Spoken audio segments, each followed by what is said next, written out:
बहुत सारे मेरे दोस्त लोग का सेंट्रल गवर्नमेंट में हो गया था।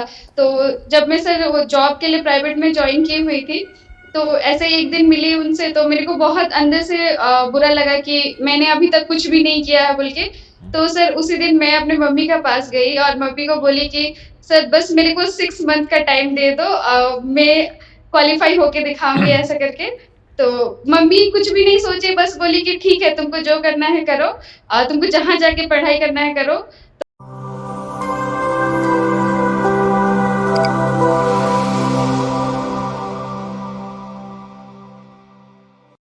नमस्कार, एक बार फिर से आप सभी साथियों का हार्दिक स्वागत, अभिनंदन टीएनसी के इस ऑनलाइन प्लेटफॉर्म में। आज हम लोग बहुत ही जबरदस्त एक इंटरव्यू करने वाले हैं और इस इंटरव्यू में जानने वाले हैं कि किस प्रकार से मेहनत की जाती है और साथ ही साथ कैसे क्वालिटी कंटेंट के साथ आगे बढ़ा जाता है। बहुत सारे बच्चे इस समय फेलियर के कंडीशंस में होंगे और हर एक बच्चा इस समय सोच रहा होगा कि हम क्वालिटी कंटेंट कहाँ से पढ़े।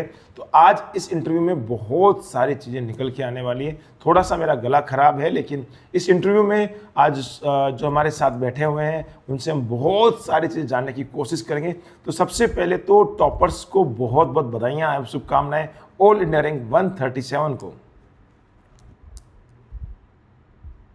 Thank you so much sir. Surabhi, आज आपने जो बहुत ही जबरदस्त रैंक को हासिल किया है, एक बहुत बड़ा आंकड़ा होता है। हर एक बच्चे का सपना होता है कि मैं नॉर्सेट के अंदर एक ऐसी रैंक को हासिल कर पाऊं जिससे जिस एम्स पे मैं हाथ रखूं वही एम्स मेरा इंतजार करता हुआ नजर आए। तो वो रैंक आपने हासिल कर ली है, कैसा लग रहा है? सर बहुत अच्छा लग रहा है, मतलब एक्सपेक्टेड नहीं था सर इतना आएगा, बस इतना था कि हो जाना चाहिए। भले एक सीट एम्स का चाहिए, ज्यादा नहीं चाहिए, बस एक ही चाहिए। बट सर जब रैंक देखे तो बहुत अच्छा लगा। बस उम्मीदें तो हर एक बच्चे को यही होती है कि बस कैसे भी करके 1 लाख की सैलरी तक पहुंच जाए। जो भी मिलेगा हम ले लेंगे। रैंकर्स तो बनने की बाद में बारी आती है, लेकिन टीएनसी हमेशा बोलती है कि सिलेक्शंस नहीं, रैंकर्स बनने की बारी है। टीएनसी हमेशा रैंकर्स बनाने के लिए जाने जाती है। टीएनसी हमेशा ये सोचती है कि रैंकर्स कैसे बनेंगे। तो रैंकर्स बनने की खदान यहाँ से तैयार होती है और यहाँ पे सबसे पहले यहाँ आपके सामने रैंकर्स ही रैंकर्स हैं। उनमें से एक रैंकर्स हमारे सामने। सुरभि, अब बहुत सारी चीज़ें हम आपसे पूछेंगे, बहुत सारी चीज़ें जानने की कोशिश करेंगे। जो बच्चा इस समय फेलियर्स के मोड में है वो बच्चा आपसे बहुत सारे सवाल लेके मेरे रूप में खड़ा है। मैं आज बच्चों की तरफ से आपके साथ बहुत सारी चीज़ें पूछने की कोशिश करूँगा। तो सबसे पहले इस इंटरव्यू की जो शुरुआत है वो आप अपने इंट्रोडक्शन से करें। Okay, thank you sir. Sir मेरा नाम सुरभि महतो है। मैं जमशेदपुर झारखंड से हूँ। मैंने अपना post BSc doctor YSR university Andhra से कंप्लीट किया हुआ था। जस्ट 20 में मेरा के बाद ही मैंने टीएनसी के साथ अपना प्रिपरेशन स्टार्ट किया था, ओके, बिल्कुल। जिसकी जस्ट वजह से आज मेरा ये रैंक है। कहने का मतलब ये है कि शुरुआत अभी से 2000 ज़्यादा समय नहीं हुआ है और पहली बार में 2025 में आप पास आउट हैं और 2026 में आपने ज्वाइन कर लिया है। तो ये जो सपना आपने देखा था कि नॉर्सेट मुझे निकालना है, ये सपना कौन से ईयर में देख लिया? कब आपने सोचा कि मुझे नॉर्सेट निकालना है? सर जब मैं बीएससी कर रही थी तो फिर मेरे को मतलब यूट्यूब में देखते थे कि सब नॉर्सेट क्वालिफाई किए हुए हैं, मतलब नॉर्सेट सबसे हार्डेस्ट पेपर था, ऐसे सबके मुंह से सुनने को आ रहा था। फिर सर बहुत सारे मेरे दोस्त लोग का सेंट्रल गवर्नमेंट में हो गया था। तो जब मैं सर वो जॉब के लिए प्राइवेट में ज्वाइन की हुई थी, तो ऐसे ही एक दिन मिली उनसे, तो मेरे को बहुत अंदर से बुरा लगा कि मैंने अभी तक कुछ भी नहीं किया है बोल के। तो सर उसी दिन मैं अपने मम्मी के पास गई और मम्मी को बोली कि सर बस मेरे को 6 मंथ का टाइम दे दो, मैं क्वालीफाई होके दिखाऊंगी ऐसा करके। तो मम्मी कुछ भी नहीं सोची, बस बोली कि ठीक है, तुमको जो करना है करो, तुमको जहाँ जाके पढ़ाई करना है करो। तो सर बस वहीं से स्टार्ट हो गया था। बिल्कुल, मम्मी की परमिशन मिल चुकी थी कि भाई मम्मी ये 6 महीने का समय दे दो और 6 महीने में मैं वो चीज़ करके दिखाती हूँ जो आपने सोचा भी नहीं होगा। मैं आपको एक अच्छी रैंकर्स बन के दिखाती हूँ। तो फिर कैसे डिसीजंस लिया कि मुझे कौन से प्लेटफॉर्म को चूज करना चाहिए? आपने टीएनसी को क्यों चुना फिर? सर एक तो इसका क्वालिटी कंटेंट अच्छा था और सर सिलेक्शन रेट इतना ज्यादा था कि और दूसरी जगह देखने का मतलब कुछ ऑप्शन ही नहीं था। ऑब्वियस सी बात है कि सर अगर कहीं से सिलेक्शन ज्यादा होगा तो वहाँ का क्वालिटी कंटेंट ज्यादा होगा और इसी वजह से सिलेक्शन होता होगा, अदरवाइज तो बाकी कोचिंग है ही सर। बिल्कुल, आपने इसी के लिए सर मैंने क्वालिटी टीएनसी। कंटेंट पे भरोसा किया कि जो क्वालिटी देता है वही सबसे बेस्ट होता है, और टीएनसी हमेशा क्वालिटी में भरोसा करता है। टीएनसी पहले दिन से ही एक लाइन लिख के चलता है कि हम क्वालिटी के साथ कोई समझौता नहीं करेंगे, चाहे कुछ भी हो जाए, हमें कितनी भी मेहनत करनी पड़े, और वो रात-रात भर जाग के हम लोग मेहनत भी करते हैं। तो फिर आपने टीएनसी के साथ कौन-सा प्लान परचेज़ किया? सर मैंने टीएनसी का रिकॉर्डेड A37 प्लान परचेज किया हुआ था। ओके, आपने रिकॉर्डेड थ्योरी कोर्स को प्लान को परचेज़ किया और लगातार मेहनत करते गए।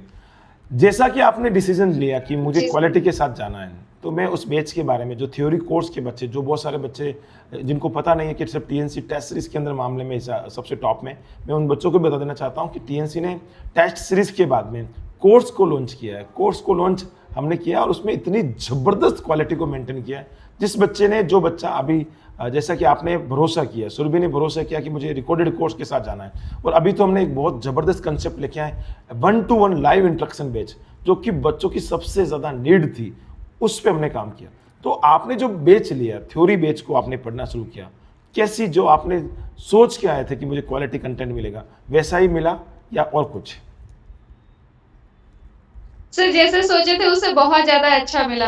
मतलब मैंने सर कॉलेज में वो चीज़ पढ़ा ही नहीं था, मुझे पता ही नहीं था। फिर जब मैंने देखा तो एक ही बार में मतलब एक तो समझ में आ जाता था, और सर जो भी थे फैकल्टी थे वो मतलब क्लासरूम में ही 90% सिलेबस याद करवा देते थे। तो बिल्कुल। बस शाम में जाके एक बार पलटना था और फिर नेक्स्ट डे फिर से स्टार्ट करना था। बहुत ही अच्छी बात है। मैं बता देना चाहता हूँ, बहुत सारे बच्चे ऐसे सोच रहे होंगे कि हम लोग थ्योरी कैसे कंप्लीट करें।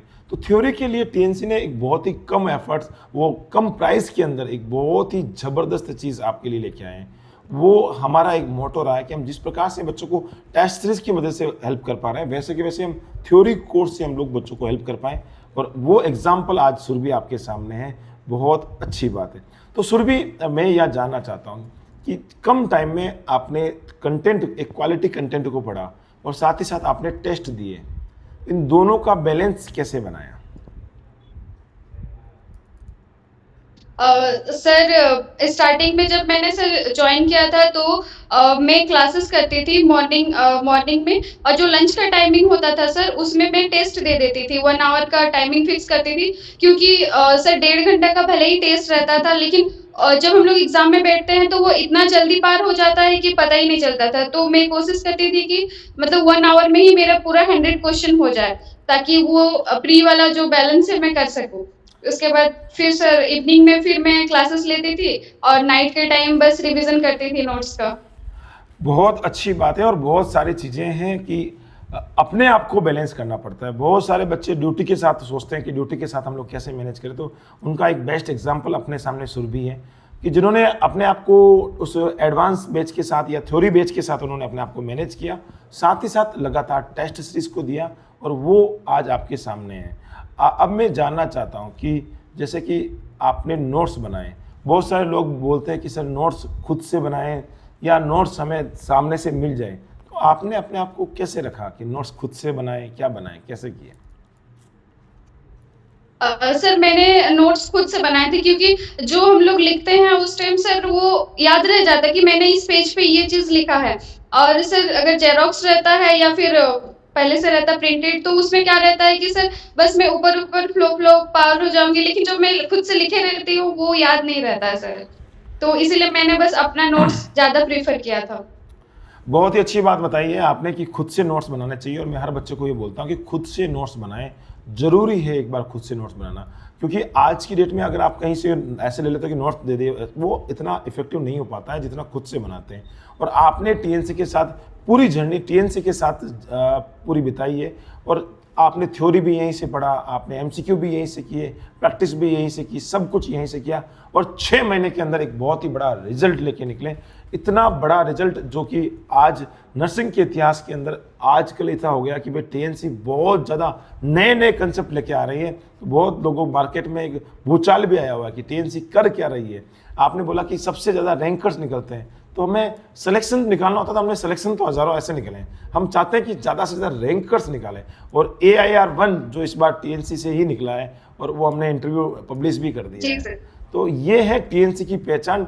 और उस बच्चे ने बहुत गजब की बात तो ये बोली है कि सर मैंने बहुत मेहनत की थी लेकिन मेरा सिलेक्शन नहीं हो पा रहा था, तो मैंने टीएनसी का हाई हील्ड एमसीक्यू रिवीजन बेच से लिया, और जब से मैंने अपने क्वालिटी कंटेंट के साथ आगे चलने लगा तो मेरा एक सबसे बेस्ट आउटकम आने लगा। चलो बहुत अच्छी बात है। मैं अब थोड़ा सा आता हूँ टेस्ट सीरीज पे। जब आप टेस्ट देते थे तो कई बार ऐसा होता था कि अच्छी रैंक भी आती थी, कई बार ऐसा लगता था कि बुरी रैंक भी आ रही है, तो उस समय अपने आप को मोटिवेट कैसे रखा? सर उस टाइम लगता था कि अभी तो मैंने बस स्टार्ट किया है, मे बी कल कुछ और थोड़ा अच्छा हो जाए, ऐसा करके सर मैंने ये किया था। स्टार्टिंग में सर मेरा रैंक तो बहुत पीछे, समथिंग 2700 2800 या फिर कभी कभी सर 28,000 भी आ जाता था जब मैंने स्टार्ट किया था। तो डर नहीं लगता था कि यार फिर ये, सर धीरे धीरे मैनेज हो। डर नहीं लगता था कि यार ये क्या नहीं हो रहा सर, है? सर लगता था डर, बट मेरे को था कि हाँ मेरा सिलेबस अभी कंप्लीट नहीं हुआ है तो उतना भी हड़बड़ाने का जरूरत नहीं है। सिलेबस कंप्लीट होगा फिर मेरा नहीं आएगा तो सर वो मेरे लिए, हाँ अगर वैसा होता तो। ओके, जैसा कि आप बता रही हैं कि डर तो है ही नहीं, डरना टीएनसी के अंदर अगर आपने पैर रख दिया तो डरने की बिल्कुल भी बात नहीं है, कि टीएनसी के टीचर्स इतने अच्छे तरीके से, जो एम्स के एक्सपर्ट्स हैं, आपको अच्छे से मोटिवेट करते हैं कि भाई कैसे पढ़ना चाहिए, कैसे नोट्स बनाने चाहिए, सब कुछ गाइडेंस आपको वहाँ से मिलता है, तो हर एक चीज़ आसान हो जाती है। और जो बंदे ये लगातार बोलते हैं कि हाँ टीएनसी के अंदर जो कोर्स हैं, वो कोर्स का जो परिणाम है वो सुरभि आपको यहाँ पे दे रही है कि टीएनसी के अंदर क्या क्वालिटी है। तो यहाँ पे आपने जैसे कि बताया, एग्ज़ाम हॉल की एक्सपीरियंस की मैं बात करना चाहता हूँ। जब आप एग्ज़ाम हॉल में जाते हैं तो बहुत एंजाइटी होती है, जी तो सर। उसको कैसे मैनेज किया? सर जैसे ही एग्जाम में जाते थे सर, सबसे पहले सेंटर पहुंच के मैं मतलब बाकी सबसे कोई मतलब नहीं रहता था, बस अपना है कि चलो जाएंगे लिखेंगे जो होगा देखा जाएगा, नहीं तो नेक्स्ट तो है ही सर, मतलब नेक्स्ट बार लिख लेंगे ऐसा वाला था, दोबारा अच्छे से करके। और फिर जैसे ही वहां पे जाते थे सर, सभी सरों ने बताया था कि पहले सबसे पहले अपने आप को रिलैक्स करना है, फिर उसके बाद स्टार्ट करना है, भले ही 1 मिनट लगे। जैसे सर कभी कभी 3-4 लाइन का क्वेश्चन आ जाता था, पढ़ने के लिए टाइम नहीं लगता था, तो फिर खुद सोचती थी कि कोई बात नहीं, पहले इसको पढ़ लूंगी उसके बाद ही दूसरे पे जाऊंगी, ऐसा था ओके, सर। जैसे कि आपने टीएनसी के साथ थ्योरी पूरा पढ़ा है, थ्योरी आपने कोर्स लिया है, और थ्योरी को पढ़ते पढ़ते ऐसा कौन सा एक सब्जेक्ट है जो आपका सबसे फेवरेट बन गया है?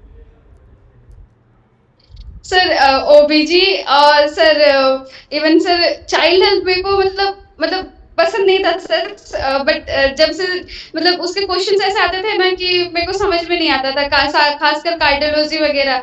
लेकिन जब से सुरेश सर पढ़ाते थे ना, मतलब वो उतना ही लिखाते थे जितना कि क्वेश्चंस में आता था। इस वजह से जैसे एक टॉपिक से 2-2 क्वेश्चंस आ रहे थे, मतलब कुछ देखना भी नहीं था, हाँ यही ऑप्शन होगा, मतलब मेरे को पता था, सर बताया था इसका ये होगा ऐसे करके, बस वैसे ही आ जा रहा था सर इस बार। मैं आज सारे बच्चों को भी बता देना चाहता हूँ, और ये सबसे मोस्ट इंपॉर्टेंट टीएनसी का कंसेप्ट रहा है, और हम लोग क्वालिटी के साथ साथ वो चीज़ पढ़ा रहे हैं जो एग्जाम में आ रही है।